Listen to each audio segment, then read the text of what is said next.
All right, so let's talk more about how hormones and how we then intersect them with our actual reproductive system.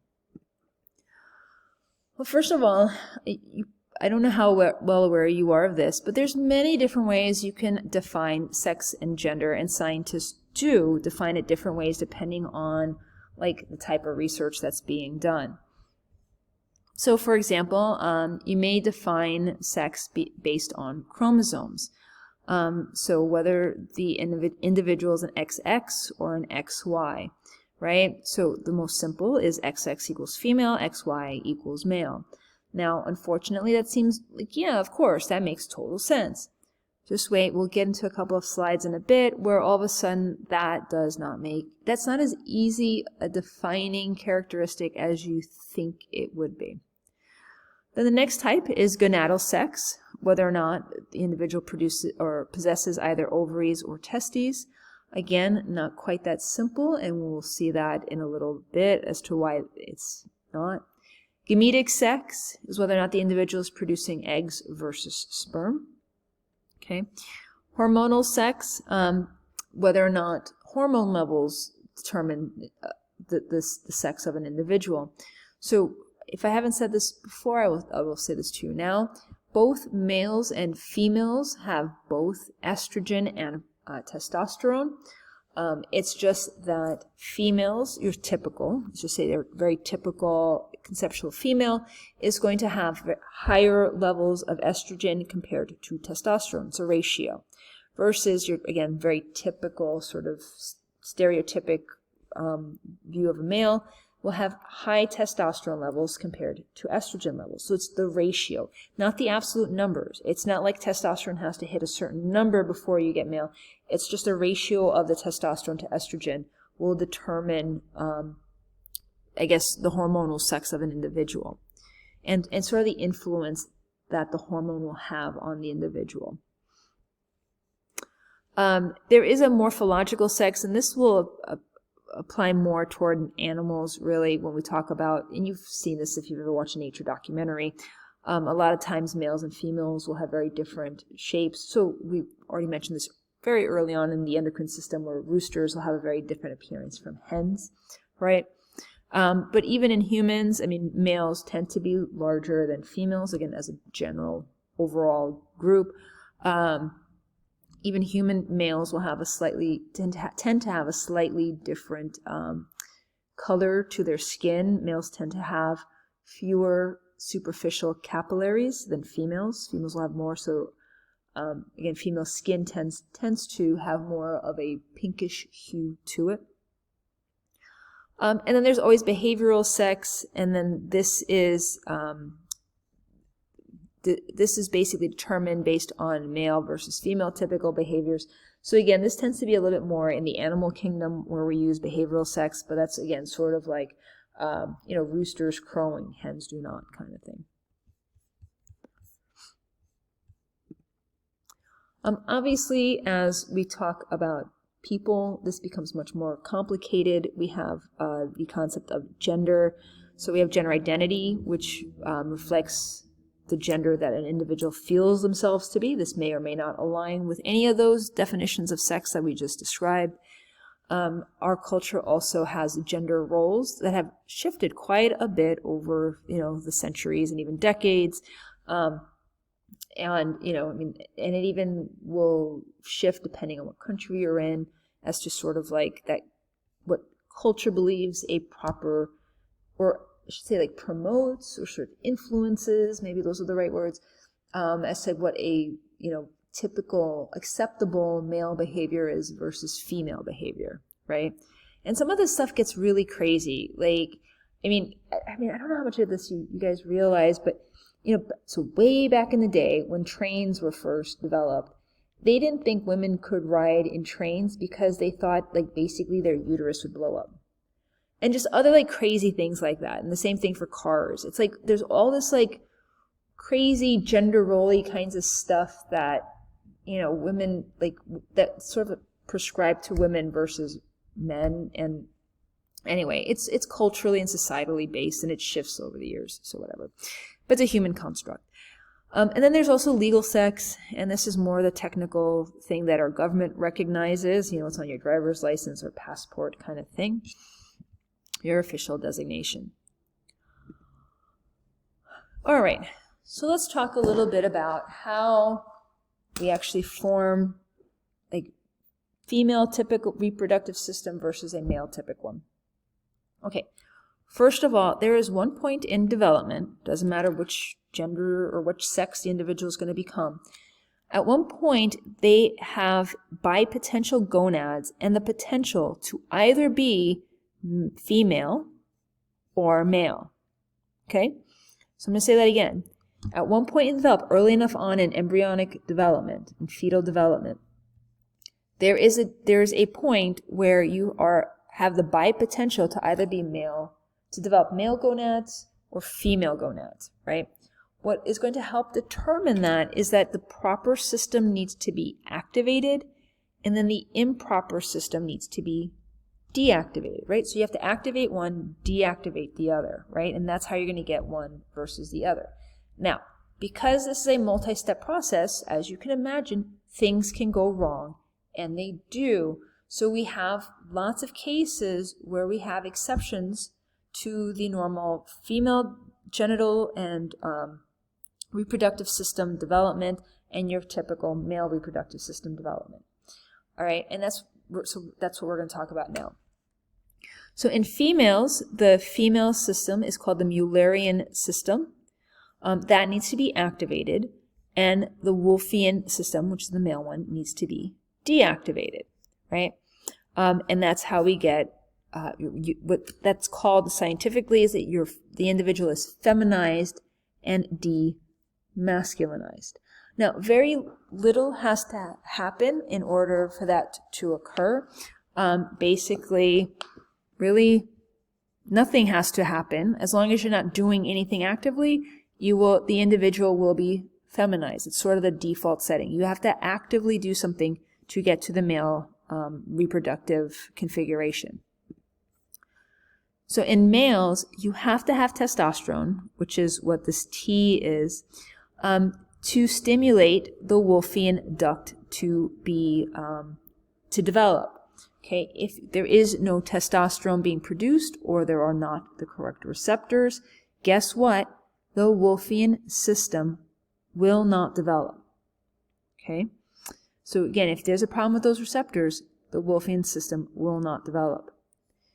Similarly, you have to have Mullerian inhibitory hormone or anti-Mullerian hormone. That's the AMH here.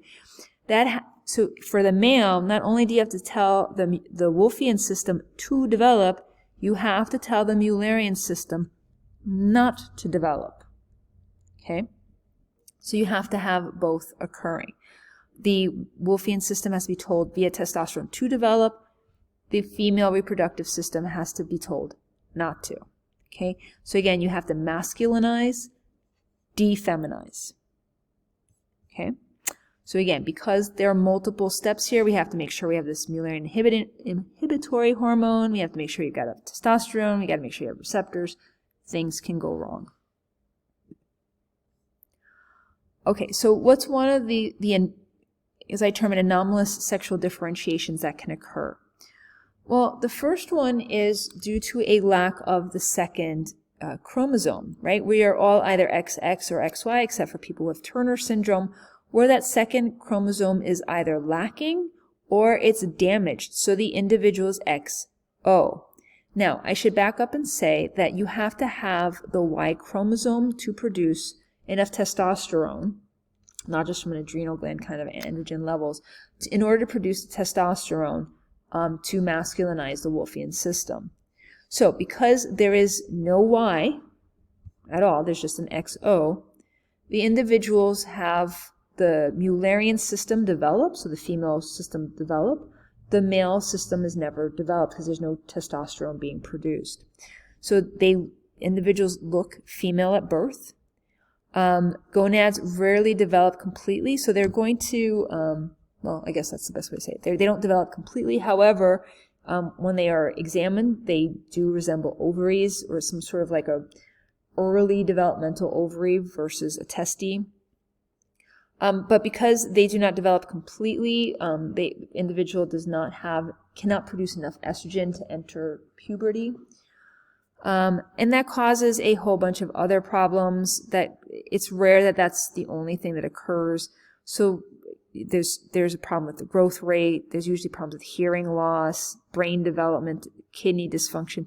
And I don't know how well you can kind of see it here, but there's this webbing of the neck in the newborn. And that's usually one of the classic telltale signs that the baby is born, if it wasn't picked up in utero, that the baby was born with Turner syndrome. Another thing that can affect females is due to prenatal exposure prenatal exposure to androgens. So again, just like in that video with the East German athletes, if a female baby is exposed to very high levels of androgens, they can have anomalous sexual differentiation. Now, one of the causes to these high levels of prenatal androgens was something called DES. So back in, I would say, the 70s, early 80s, it was given to women to prevent miscarriages, and it did. It worked very well, and you can see here a couple of advertisements for it. It's safe and effective. Well, except that because it also caused high androgen levels, what ended up happening, it caused the masculinization of reproductive organs in females. So what you're looking at here is actually it's a anomalous sexual differentiation of a female, because otherwise a typical XX baby, where the labia are fused as almost like a partial scrotum and a very enlarged clitoris. Okay. So again, that can cause, and there's a great range in like how that DES or even congenital adrenal hyperplasia. So let me just go through this and then I'll go back to what I was just saying. So the fetal adrenal glands are producing very high levels of androgens.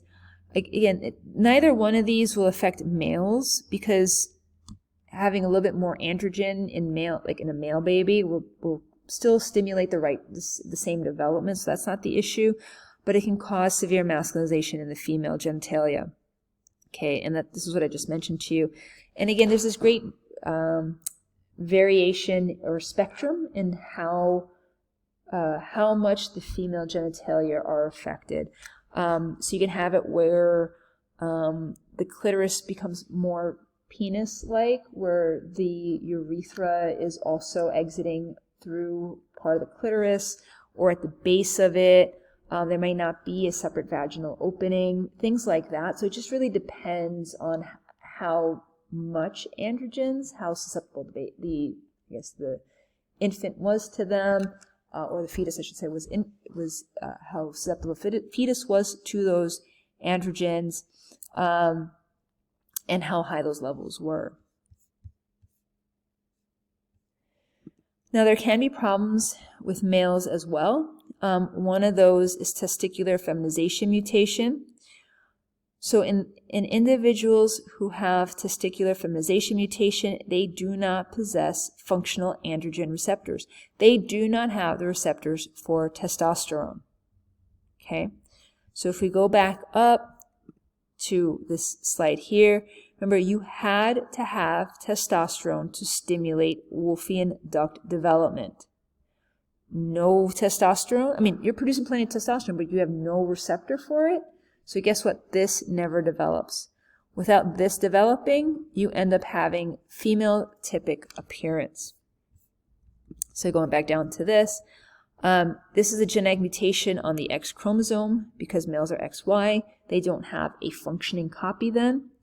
Again, because the Y chromosome is present, Mullerian duct is going to regress, but because you do not have the receptors for the testosterone, the Wolffian duct system never develops.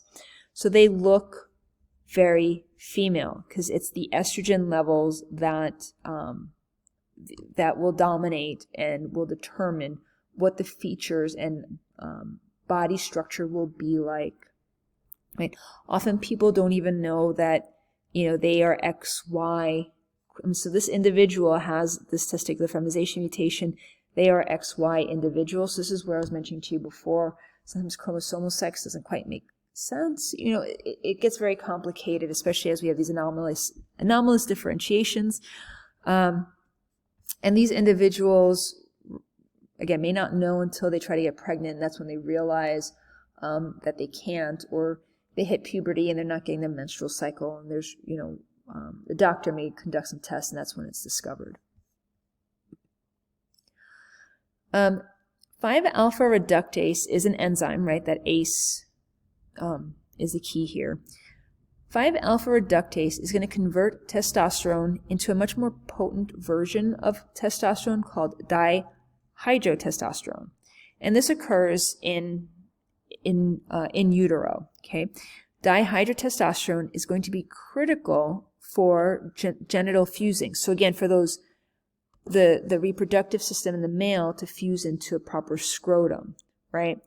Some males simply do not have this enzyme.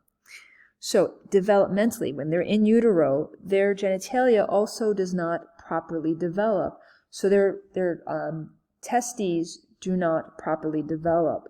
Their scrotum does not properly develop. The penis does not properly develop.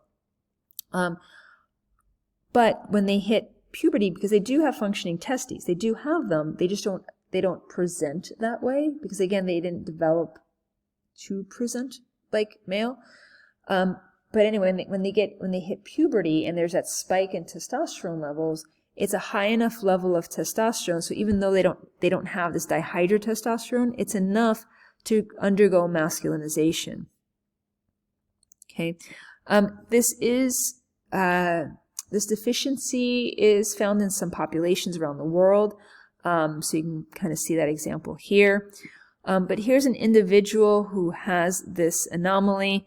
So you can see at birth and early on, they present as female.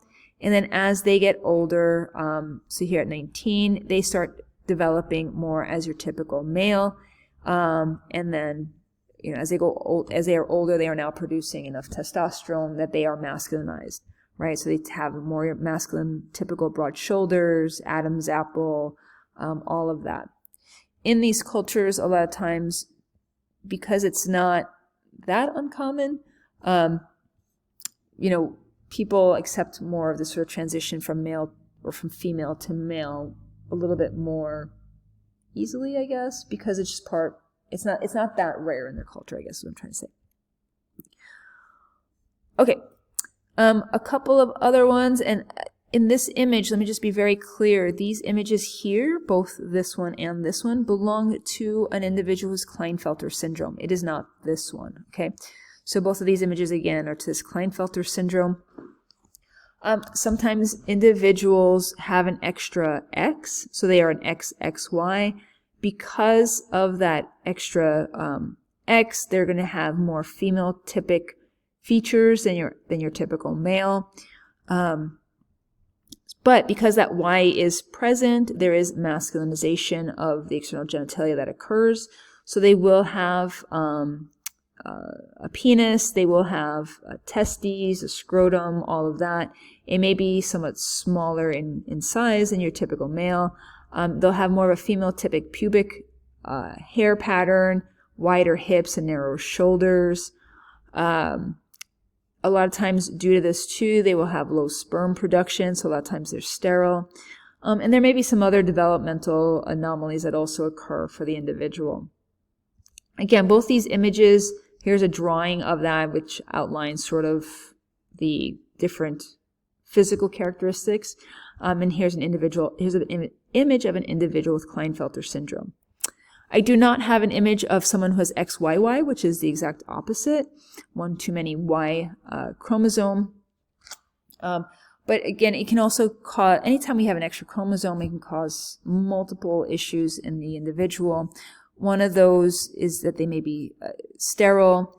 There may be, again, some problems with brain growth, but individuals who have this tend to be very tall, so XYY. All right. So that brings us to the end of this endocrine reproductive system sort of transition point. Hopefully you're starting to see how developmentally and whether or not how certain hormones given early on in development can have an effect on the reproductive system, and how definitions can often be very tricky because there's so many different factors that go into it. And as always, if you have any questions, please let me know.